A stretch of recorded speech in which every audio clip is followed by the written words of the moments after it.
Welcome, welcome. We come back to the Gingerbread Bang. After 10 minutes of waiting, she couldn't stand it anymore. She went to the bathroom, returning with her hair dryer. It was a cool setting.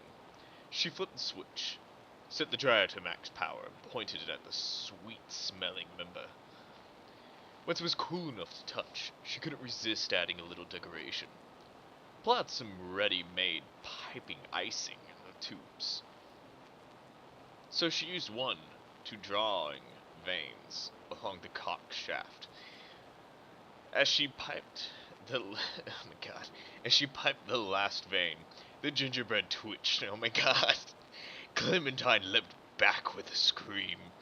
She wanted to touch it again, but she was freaking out too much. She danced from foot to foot as if she'd seen a rat. Steeling herself, she bent down to the counter, got up as close as she dared, and blew a cool draft of air toward its tip. The cock twitched again, harder this time, and seemed to swell a little, just like, "A real one," she said. "No way." Paul would be home soon. She needed to stall him, so she could... What exactly? That all depended on how much the cock could withstand, she supposed. There was no phone in the kitchen. She would have to go upstairs to grab the cordless. Just to be safe, she threw a tea towel over the dark brown shaft and held it down with a few tins of treacle. I don't know what that word is. She didn't want it rolling off the counter. Once Paul picked it up, she told him she needed a few things picking up herself. She knew he'd be going to a specialty store for his yeast. He hated going to the bigger shops. He'd spend a long time in the supermarket, getting confused by the layout. With Paul distracted, she went back to the kitchen. After freeing it from its cotton prison, she slid a hand gently underneath the firm shaft and took it in both hands. It was just as heavy as before, but now the smell was more intense, warming and delicious. Curious to see what would happen, Clementine brought the tip of the cock to her mouth, licking at the base of the head. The entire shaft jumped in her hand, the tip swelling. Impossible as it was, she was intrigued. Tightening her grip, she stretched her mouth wide and took the first inch into her mouth. The taste made her tongue tingle, her mouth water. Savoring the spice, she rolled her tongue around, teasing it like she would a real prick. She felt herself growing wetter. As her pleasure increased, she sucked harder, wanting to bite down on it. What would that do, though? Would the spell be broken? The magic that brought this unlikely prick to life undone? She thought. She didn't want the chance. What? She didn't want to chance it before she'd had a bit more of a play. Pulling the cock from her mouth, watching it pulse and twitch in the air, she had an idea. The small amount of powder Janice gave her was powerful enough to do this. So, couldn't she get some more and make her own recipe? Make her own lover? A gingerbread hunk? She laughed at the idea, but then again, she was holding a living cock, made of dough in her hands. Something glistened at its tip. Something looked like pre-cum. Licking at it, she laughed again. Not pre-cum. Icing. It tasted like icing. Maybe the idea wasn't so far-fetched at all. All she needed was a way to keep Paul out of the house. Plus, she needed time to prepare and get ingredients she needed. One final test, she thought. Standing the lengthy dick on the counter, she kept it steady with both hands, looking at the head in long, slow strokes.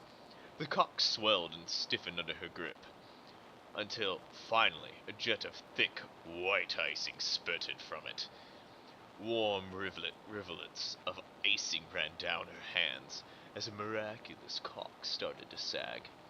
She licked her fingers clean and started to break up the giant member, crushing it until it remained within crumbs. Ugh.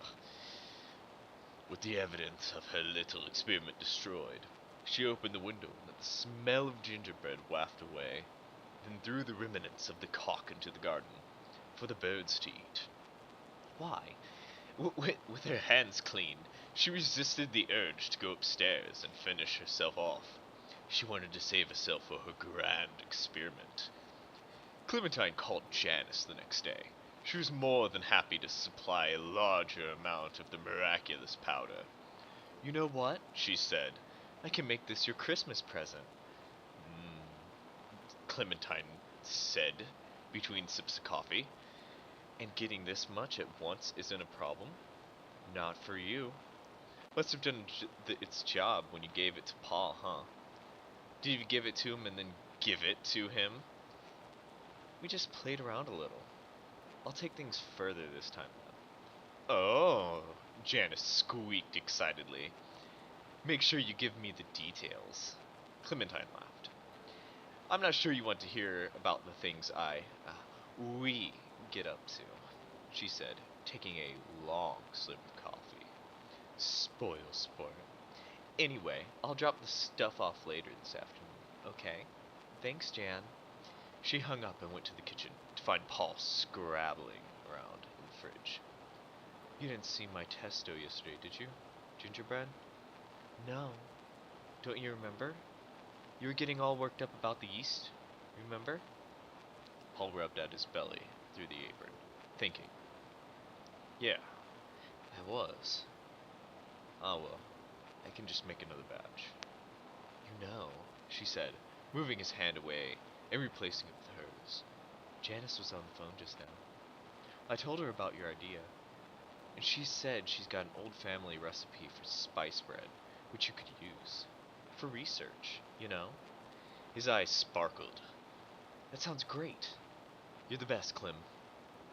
"Yeah. When's she bringing it over?" "Later today.